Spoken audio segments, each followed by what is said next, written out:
कम से कम महीने 2 महीने का तो वक्त चाहिए अगर आपको एक अच्छा सर्वे करना है। सर बड़े शहरों में तो चलिए आसान हो जाता होगा क्योंकि जो लोग होते हैं वो चीजें समझते हैं, कर पाते हैं बिल्कुल आप लोग। निहारिका, ये बिल्कुल उल्टा है। तो शहरों में तो दिनों दिन सर्वे करना ज्यादा मुश्किल हो रहा है। आपको लगता है राम मंदिर एक इम्पैक्टफुल मुद्दा बनेगा जिससे वोट बैंक भी इफेक्ट होगा? ये तो ग्रामीण मतदाताओं का सवाल है हाँ। कि मंदिर जा रहे हैं, पूजा हाँ। पाठ में व्यस्त हैं। ऐसा है नहीं। शहरी मतदाता जो है वो ज्यादा पूजा पाठ करता है। सरकारें जितनी भी काम कर रही हैं, लेकिन रोजगार की आवश्यकता जितने लोगों को है वो उतना रोजगार पैदा नहीं कर पाती। ये है ideas of India. ABP Networks Ideas of India। Hello and welcome, आप देख रहे हैं अनकट। मैं हूं आपके साथ निहारिका। भाई हमारे देश में ना हर वक्त कहीं ना कहीं कोई ना कोई चुनाव चलता रहता है, कहीं ना कहीं कोई ना कोई सर्वे होता रहता है। लेकिन एक सर्वे जो बहुत ज़्यादा इम्पॉर्टेंट होता है और जिस पे सबकी आंखें टिकी होती हैं वो होता है ओपिनियन पोल। और बहुत से लोग करते हैं और उनमें से ही एक दिग्गज हमारे साथ है। We have today with us professor Sanjay Kumar. He is the co director of Lokniti CSDS। Welcome to uncut sir. Thank you for inviting me. कैसे हैं सर आप? बिल्कुल बढ़िया। चुनाव का मौसम है, इस वक्त तो बढ़िया रहना ही पड़ेगा। बढ़िया रहना पड़ेगा और एकदम एक्टिव रहना पड़ेगा। बिल्कुल। तो सर सबसे पहले चुनाव की ही बात करते हैं। जनरल इलेक्शंस आने वाले हैं। शुरुआत आप ये बताइए कि जो हमारे फर्स्ट टाइम वोटर्स हैं उनको आप कुछ सुझाव देना चाहेंगे, कुछ बताना चाहेंगे कि वोटिंग करते वक्त वो किन चीज़ों का ध्यान रखें? देखिए, सबसे पहली बात तो यह है कि अगर आप पिछले कई चुनावों को देखें, 2014 और 19 एक अपवाद है, लेकिन वो 10 साल हो गए इसके भी। इन दोनों चुनावों में तो युवा मतदाताओं ने अपनी भागीदारी अच्छी की थी, लेकिन इसके पहले के चुनाव में बड़ी उदासीनता दिखाई पड़ती थी। जो टर्नआउट होता था युवा मतदाताओं का कम होता था। तो मुझे लगता है जो शुरुआत उन्होंने 2014 में की, उस शुरुआत को आगे बढ़ाने की ज़रूरत है। युवाओं को आगे बढ़ना चाहिए और 2024 के चुनाव में जो अब लगभग 100 दिन उसके बाकी हैं, बढ़ चढ़कर वोट करना चाहिए। सवाल यह है कि कभी कभी युवा पूछते हैं कि मैं क्या देख के वोट करूं। सवाल आसान नहीं है। सवाल आसान है, उत्तर आसान नहीं है। जी। क्या सोच के, क्या देख के वोट करूं? मुझे लगता है उम्मीदवार पर नज़र रखनी चाहिए। पार्टियों की अपनी अपनी महत्व है, मुद्दों का महत्व है। तो मुद्दे, पार्टी और उम्मीदवार तीनों का एक तरह से निचोड़ देख के युवाओं को अपना मन बनाना चाहिए कि किसको वोट करें। सर जब आप लोग ओपिनियन पोल बनाते हैं, आप कैसा, मतलब वो पूरा प्रोसेस क्या होता है? क्योंकि हम लोगों को पता चलता है, हम स्क्रीन्स पर देखते रहते हैं, एक हमारे पास नंबर आ जाता है, हमारे पास एक ब्रैकेट आ जाता है कि इतने से इतनी सीटें मिल जाएंगी। लेकिन उसके पीछे बहुत मेहनत लगती है, बहुत रिसर्च लगती है। ये वैसा ही है। जब एक हम पिक्चर सिनेमा हॉल जाते हैं पिक्चर देखने के लिए, तो 2 घंटे 20 मिनट, 2 घंटे 30 मिनट का पिक्चर होता है, लेकिन हमें पता है उसके पीछे कितनी कोशिश होती है। और हम सुनते हैं कि इस फिल्म को बनाने में 3 साल लग गए, 4 साल लग गए। सही बात है। तो वैसे ही है, आपको एक आंकड़ा मिलता है सर्वे से, लेकिन उस आंकड़े के पीछे, उस पर पहुंचने के लिए काफ़ी कुछ करना पड़ता है। 3 साल तो नहीं लगाते। अगर 3 साल लगाएंगे तो फिर हमसे सर्वे कौन कराएगा, दूसरा चुनाव आ जाएगा।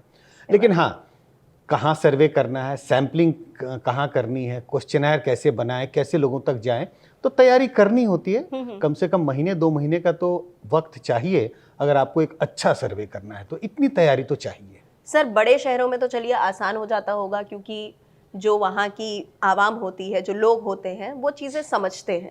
आप उनसे सवाल पूछेंगे, अगर आप उनसे बोलेंगे कि भाई आपको दिक्कत होती है, पर कैपिटा इनकम क्या है, ये सारी चीज़ें वो समझ पाते हैं। लेकिन जब गांव कस्बे में जाते हैं, वहाँ पे लोगों को हो सकता है कि उनके पास बेसिक एम्यूनिटीज़ तक ना हो। उनको ये समझा पाना कि आप उनसे क्या सवाल पूछ रहे हैं, वो चीज़ उनकी लाइफ पे कैसे इम्पैक्ट दे रही है, तो ये कैसे कर पाते हैं? बिल्कुल निहारिका, ये बिल्कुल उल्टा है। बिल्कुल उल्टा है। बिल्कुल उल्टा है। सर्वे जितना ग्रामीण मतदाताओं के साथ करना आसान है, उससे कहीं ज़्यादा कठिन है शहरी मतदाताओं के साथ सर्वे करना। आपने कहा सर्वे, जो शहरी मतदाता है ज़्यादा जागरूक है। जागरूक तो है, वो आपसे सवाल पूछता है, सवालों का जवाब नहीं देता। वो उनके पास समय का अभाव होता है। और आपने जिस बात का जिक्र किया, पर कैपिटा इनकम, तो सर्वे करने की एक विधि है। How do you ask a question, that's very important. तो हम ये अगर पूछेंगे पर कैपिटा इनकम क्या है, तो कोई नहीं बताएगा। एक रिक्शे वाले से, एक डेली जो सब्जी बेचने वाला, उससे हमें ये पूछना पड़ता है आपके रोज की कमाई कितनी है, और उसको हम फिर मंथली हिसाब से कन्वर्ट करते हैं। क्योंकि अगर हम एक रिक्शे वाले से पूछे जो रोज कमाते हैं, उनसे अगर आप ये भी पूछेंगे आप महीने में कितना कमाते हो, तो वो कैलकुलेट करने में फंस जाएगा और सर्वे में क्या होता है, कोई ऐसा सवाल आपने पूछा जिसमें उसे लगने लगे कि अरे अरे ये तो समस्या हो गई, अब वो 30 से मल्टीप्लाई करेगा तो सही बात मुश्किल होती है। तो सवाल बड़े सरल तरीके से पूछना और ऐसे ऐसे सवाल पूछना जो उनकी भाषा में हो, जिसको वो समझ पाए।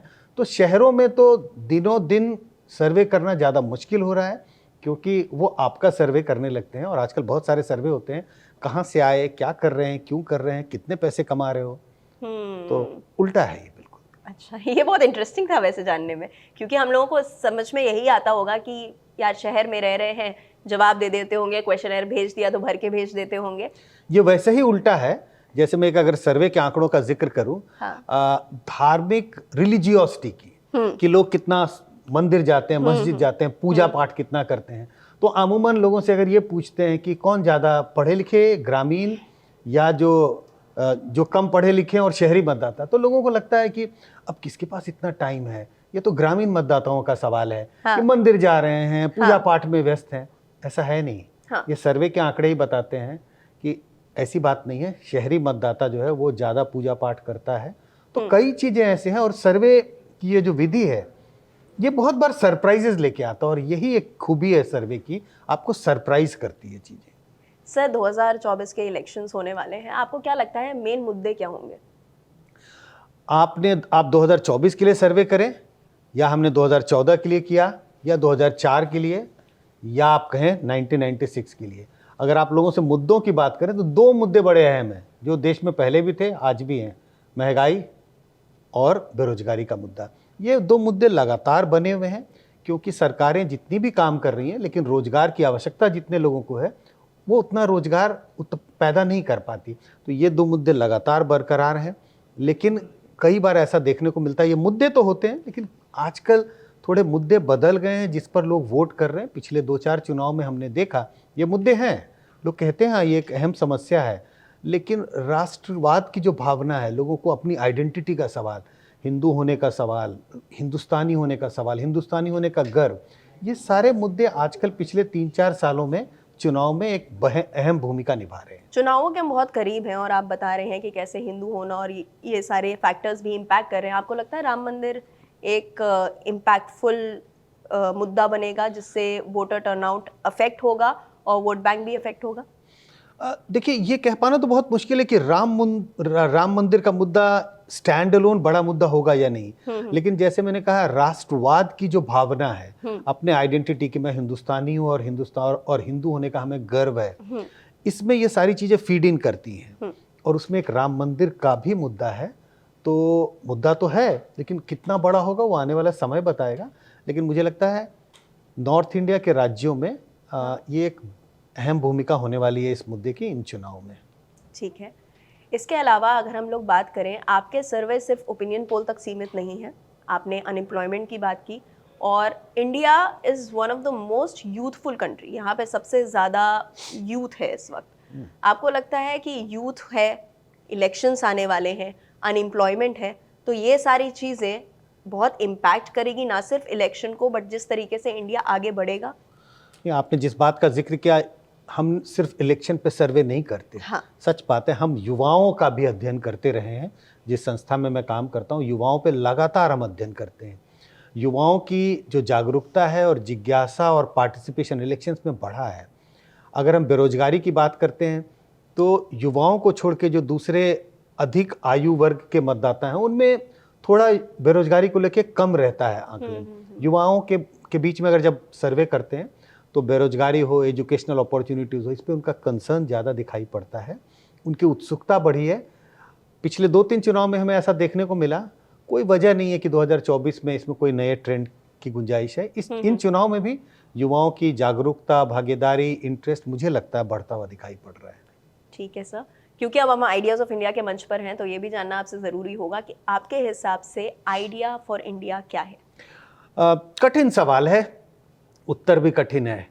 हम उस दौर में पढ़ते रहे हैं या बड़े हुए जब हम समझते थे आइडिया ऑफ इंडिया वो हमारी डाइवर्सिटी की आइडिया है।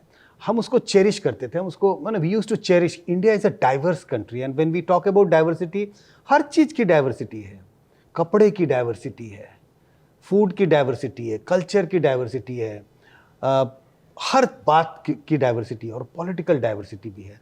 मुझे लगता है कि जो तमाम डाइवर्सिटीज़ है इंडिया में, उसका एक प्लेटफॉर्म होता है पॉलिटिकल पार्टीज़, जो पॉलिटिकल पार्टीज़ में रिफ्लेक्ट करता है।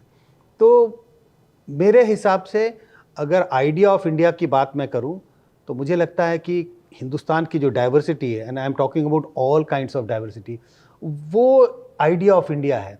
लेकिन आज मुझे लग रहा है आइडिया ऑफ इंडिया की बात नहीं हो रही है, आज हो रहा है बात आइडिया ऑफ न्यू इंडिया की, जिसमें यूनिफॉर्मिटी की बात हो रही है। तो दोनों मेरे समझ से पैरेलल ट्रैक पे चल रहे हैं। एक आइडिया है यूनिफॉर्मिटी की, कि एक जैसा होना चाहिए। अब एक देश, एक चुनाव की बात हो रही है, तमाम यूनिफॉर्मिटी की बात हो रही है, लेकिन एक तरफ डाइवर्सिटी की बात हो रही है। दोनों पैरेलल ट्रैक पे चल रहे हैं, कहीं मिलते हुए दिखाई नहीं पड़ रहे हैं। लेकिन मैं थोड़े उस ट्रैक पर अपने आप को ज़्यादा देखता हूँ जो डाइवर्सिटी को चेरिश करता है। यूनिफॉर्मिटी की तरफ मेरा ध्यान थोड़ा कम जाता है। बहुत शुक्रिया सर हमसे बात करने के लिए। Thank you. और थैंक यू ऐसे टॉपिक्स पर लोगों का ध्यान आकर्षित करने के लिए, ओपिनियन पोल्स करने के लिए, जो हम जैसे आम लोगों के लिए ये आसान बना देते हैं जानना कि क्या रुझान है, किस तरफ ज़्यादा लोग इंटरेस्टेड हैं, कौन उनके फेवरेट नेता हैं। ये सारी चीज़ें आपको ऐसे ही लोग आपके लिए लेकर आते हैं, आपके टेलीविज़न स्क्रीन तक, आपके मोबाइल तक। तो उनको थैंक यू बोलना तो बनता ही है। Thank you for coming to this platform. आपको ये इंटरव्यू पसंद आया हो तो अपने कमेंट्स नीचे लिख दीजिएगा, और जाने से पहले अनकट को सभी सोशल मीडिया प्लेटफॉर्म्स पर फॉलो करना बिल्कुल मत भूलिएगा।